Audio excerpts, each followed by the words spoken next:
ये बात सच है कि आज पूरी दुनिया में फिफ्थ जनरेशन फाइटर जेट्स की डिमांड बहुत बड़ी है। हालांकि दुनिया भर के पावरफुल कंट्री, चाहे वो अमेरिका, रूस, चीन और भारत हों, ये सभी इस चीज़ पर काम कर रहे हैं। लेकिन अभी अमेरिका के सिवा कोई और इस मामले में दादागिरी नहीं कर सकता, क्योंकि डोमिनेंस अभी भी अमेरिका के पास ही है। लेकिन आज हर भारतीय के लिए खुश होने का मौका है, क्योंकि भारत ने एमका का, जो कि भारत का अपना indigenous fifth generation fighter jets है, उसकी डिज़ाइन कंप्लीट हो गई है। अब आप ये मान के चल सकते हैं कि आने वाले समय में एमका की जो प्रिपेयरिंग है और प्रोडक्शन है, बहुत जल्द देखने को मिलेगी। हालांकि इसको बनाने में तेजस का भी काफ़ी एक्सपीरियंस काम आया है। यानी कि तेजस को बनाने वाली टीम ने भी ये शेयर किया है कि एमका जैसे फाइटर जेट्स को बनाने में, जो कि एक लो ऑब्जर्वेटरी फाइटर जेट्स है, तेजस के पिछले एक्सपीरियंस ने उन्हें बहुत मदद की है। अब आप सोच रहे होंगे कि आखिर ये ऐसी कौन सी टेक्नोलॉजी है जो भारत बहुत लंबे समय से लेना चाह रहा, और इसमें दादागिरी अभी तक सिर्फ अमेरिका की क्यों है। तो आपको बता दें कि एक बहुत ही डिफ़िकल्ट टेक्नोलॉजी होती है जो किसी भी देश के हाथ में अभी तक नहीं है। सभी देश इसको डेवलप करने की कोशिश कर रहे हैं। हालांकि अमेरिका ने इसे बहुत पहले ही डेवलप कर लिया था, जो कि अमेरिका के बहुत सारे फाइटर जेट्स में देखने को मिलते हैं, चाहे वो F-35 हो या F-22 रैप्टर हो। लेकिन भारत इस मामले में थोड़ा पीछे रह गया। लेकिन देर आए दुरुस्त आए, भारत ने भी इस टेक्नोलॉजी को हासिल कर लिया है। अभी भी इस चीज़ को डेवलप करने की रेस में चीन और रूस थोड़ा पीछे है, जिनको हो सकता है कि भारत बहुत जल्द पीछे करके आगे निकल जाए। अगर आपको नहीं पता कि स्टेल्थ फाइटर जेट्स क्या होते हैं, तो चलिए थोड़ा आपको बता देते हैं। ये एक तरह की ऐसी टेक्नोलॉजी होती है जो कि किसी भी दुश्मन के रडार को या फिर एयर डिफेंस सिस्टम को हमारे फाइटर जेट्स को डिटेक्ट करने का और पता लगाने का मौका नहीं देती।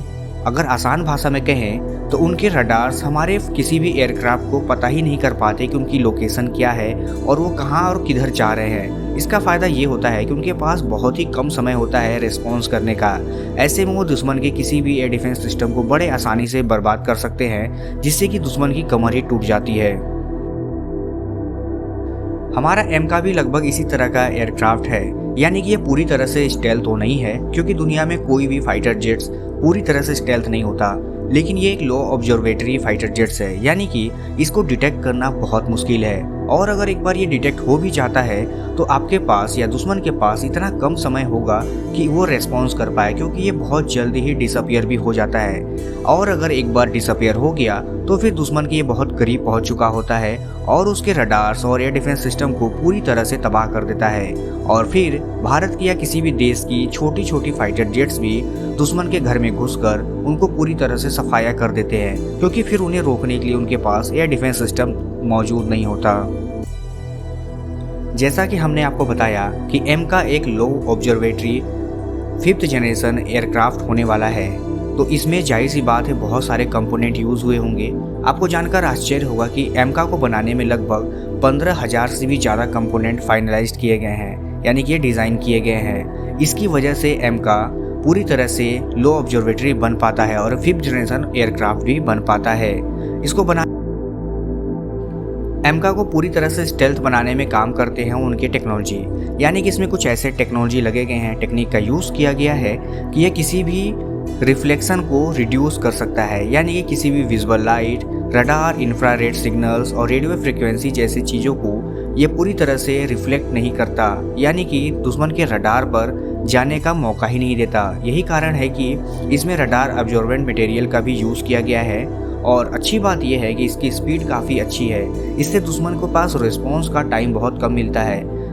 एमका बहुत कम समय में सुपरसोनिक क्रूज स्पीड को पकड़ सकता है, जो कि एक अच्छी बात है।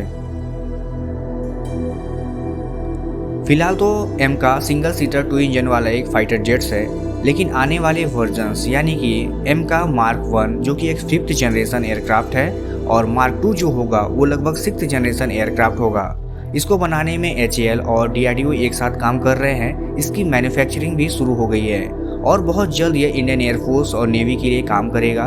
उम्मीद है ये भारत को बहुत ज़्यादा बूस्ट प्रदान करेगा, क्योंकि ऐसी टेक्नोलॉजी भारत के हाथ में आने का मतलब है कि भारतीय नेवी हो चाहे एयरफोर्स हो, यहाँ तक कि इंडियन आर्मी भी अगर इसको यूज़ करती है तो दुश्मन के ऊपर एक डोमिनेंस बना के रखेगी और किसी भी दुश्मन के रडार, एयरक्राफ्ट और फाइटर जेट्स को हवा में उड़ने से रोक के भी रखेगी और अपने देश को बचा के भी रख सकती है। तो दबदबा तो बनेगा। अब उम्मीद है कि भारत इसको बहुत जल्द तैयार कर ले।